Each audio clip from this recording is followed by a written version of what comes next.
So, I'm here with xPeke from fnatic.xPeke. You just won your team second game at IEM Cologne. How do you feel about your game so far? Really good. I expected the Korean to be a really tough match and we played it really good, so it seemed kinda easy, but we just had all the control of the match, so it feels good. How about the game against Mouseboard? Was it a pretty hard game or Yeah.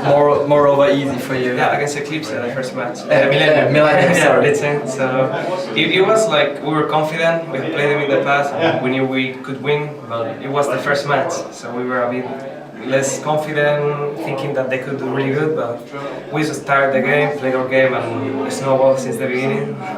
Okay, in the two games you played yet, were there any moments which were pretty special or pretty deciding for the games? Yeah, I think the second game, the first game at level 1 we got 2 kills, that pretty much decided almost all the game after that. And the second game we got the double kill at top after teleport, and after that the TF couldn't do anything, so we just snowballed the game.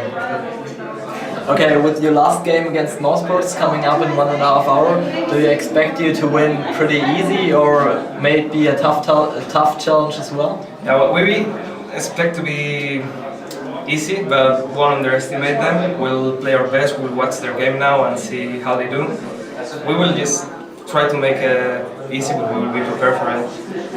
Okay, so with you being in the playoffs pretty much for sure, what do you expect for the games on Sunday? Are there gonna be some opponents you don't really want to play? Well, I hope CLGU make it first and we make it first, and we face them in the final. CLGU is a hard opponent always, and we don't know how it can go, we can win, we can lose, so I prefer to be at the final. Okay, with coming here, what was your expectation of the tournament? Was it for sure for you that you will gonna win that one, or? No, it was more like we don't know the Korean team, so we were like not sure, but almost sure that we will pass group stage. So we still don't know the other Korean team. That's the only thing we're scared of, that not knowing our enemies is the only hard part. Okay, here we play at the old patch. Why did you decide to still come here with playing the old patch instead of the new one, while, for example, SK Gaming decided to not join the tournament because of the patch? Yeah, well, for me it's fine because we have been traveling through tournaments, so I haven't even played the new patch yet. So for me this is the same as usual. We only played like 5 games in the new patch, so I think this is better for us actually.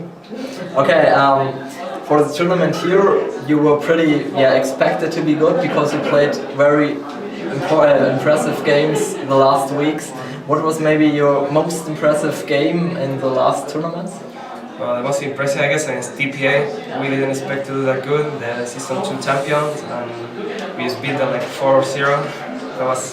That felt really good for us. I think that's what gave us most of the motivation. After that, we just went to every game really confident.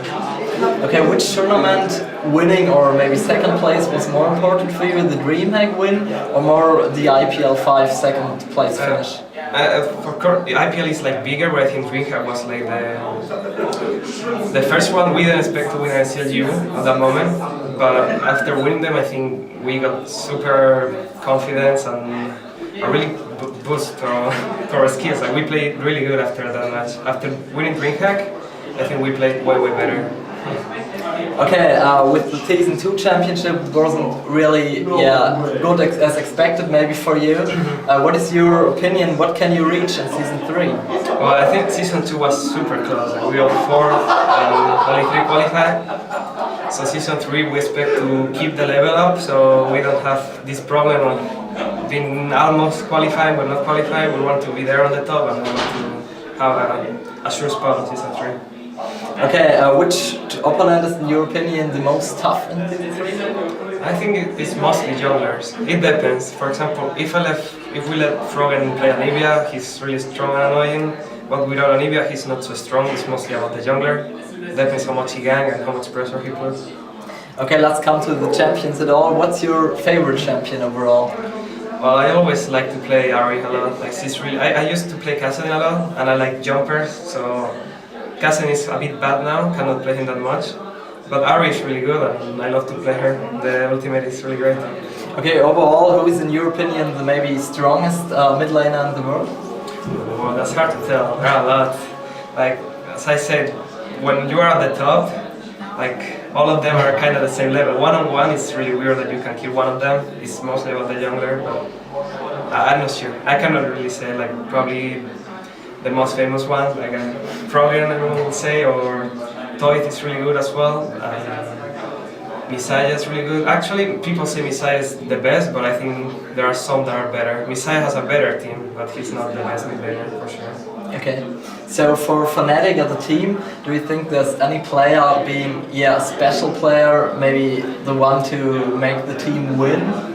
Or all on the same I think level? it's like everyone together. We play really good, and when we got Reckless, he was like perfect. He was really good with us in the team fights. And it's more like we do perfect together in team fights. We don't even know how exactly, but after practicing a lot, everyone has the perfect position. We don't have to tell anyone what to do, everyone knows what to do, and I think we just play perfect together.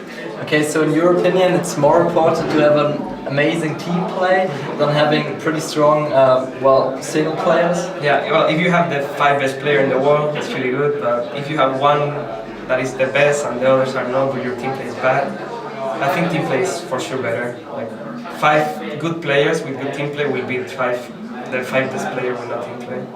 Okay, let's jump to another theme. What about I Will Dominate? You may got these band stuff. How do you think, was the right decision from Riot, taking him out for just 1 year? No, I think it's hard. So it's like you have to do it because you cannot let someone just go and flame everyone, and so when you're a pro player, you're supposed to give an example, so you cannot really do that. But what I think is a bit unfair is that I know other pro players that have been permaban and they got banned from that. I'm not gonna say them because I don't want them to get banned anyways, but I know a few that got their main account permaban. Okay, what role does mana play in your opinion for the gaming, for streaming, whatever? The manner of players. Yeah, well, I think like you can rage a bit, but not other people. You can like be mad because you died and say something, but you should never insult other people. Like that's just you shouldn't do that in a stream because there are a lot of people watching you. Then solo queue will become even worse because they will see this pro player can flame and I can't. That shouldn't happen. Okay, what importance does solo queue have for you? Individual skill and training new heroes. That's where you train new heroes. When you feel confident with a hero in solo queue, then you can go into pre-made and try if it works with the team. Okay, and streaming as something to gain revenue, is it important for you, or is it more important to get money by tournaments, by Fnatic? Yeah, for me it's mostly about the tournament and winning. Like a stream, I cannot really take a stream serious because when I'm mad because we lost, I just wanna turn the stream off and rage. So for me it's just about winning tournaments, what make me win more money. Okay, so the last questions, when do we gonna see Fnatic again after IEM Cologne? Well, we qualified for Poland. I don't know how to pronounce it. Katowice, however you pronounce it. I don't know how to pronounce it, but yeah, IEM Poland, and that's the next event we have in mind. Nothing before that. Okay, thank you for the interview.